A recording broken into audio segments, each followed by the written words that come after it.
Hey everybody, welcome to the Wolfhound NitroCast. This is episode 3.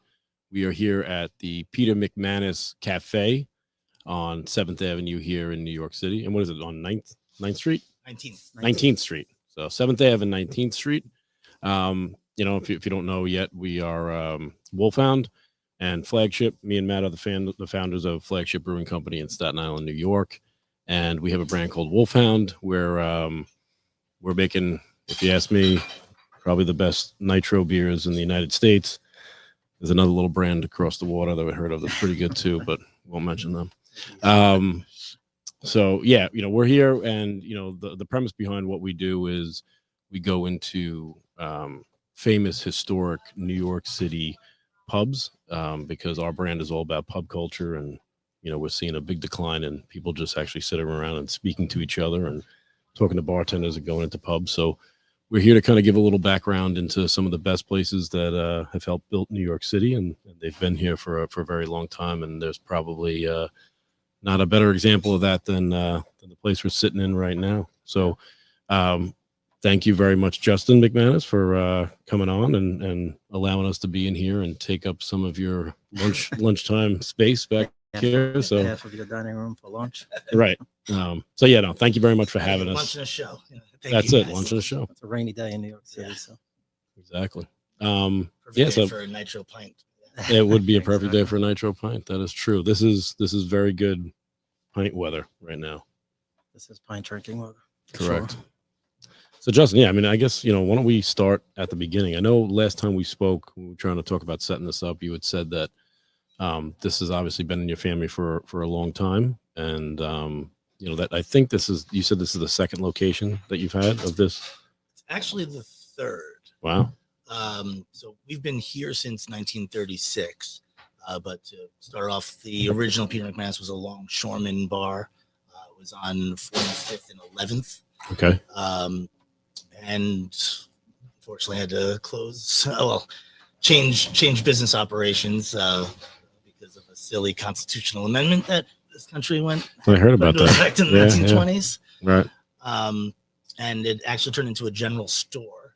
My great grandfather actually, heard stories passed down about his speakeasies. He would have 5 on the east side, 5 on the west side, and wow. Seen some pictures of some cool 1920s era, stuff with these giant chandeliers and just everything that the 20s seemed which made it look like a really fun time.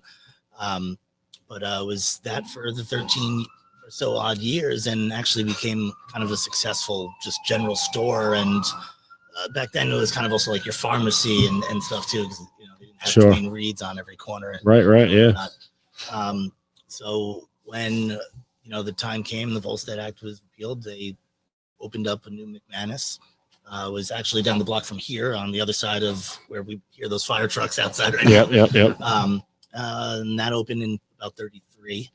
And then a corner space opened, and my great grandfather had the foresight to do the quick jump to the end of the block. And we've been here since 1936 ever since. Well, it's an iconic spot. Every time you go by, you can tell this place has been here a while. It's great. There's not many of them left. Yeah, which is definitely part of the intention too. Try to keep as much of the original fixtures and feel of the place as possible. Sure. Actually, funny enough, the dining room was an add-on where I believe it used to be. It was either it was a deli or a butcher shop or something like that, and then when that went out of business, my great grandfather expanded over here, and I think it was some point in the 40s, but which makes it interesting because now the buildings are connected. So, right. Bars, I guess this was front facing. The front was here for this build. Probably You could see that. Where you could see where the dining room cut off. Correct. Is that when you added the kitchen, or you had the kitchen prior? Right, the kitchen was added. Yeah, at some point. I don't remember the exact year, but it was some point mid late 40s. Gotcha. But yeah, so it's the bar is 152 7th Avenue, and the dining room's 203 West 19th Street. So we have both addresses in our liquor license. It's funny, but then the kitchen's actually behind 154 to 7th Avenue, and So we're like, there's this whole connection between the three things. So like the buildings have to be sold together. Right. A lot of addresses there. Yeah, and the building's from the 1800s. Built Wow. in 1899, I believe. So I mean, you could really say that this bar and this establishment is kind of the story of your family. I mean, obviously, it seems like you come from Irish descent, as Matt and I both do. But so did your family come here and then open this bar, or were they here prior to that? I mean, how long have you guys been here in New York? So Peter was the one who, took the trip. There was the whole thing. Him and his brother was, $6-pack and $6 and a potato in his pocket or something like that. Right.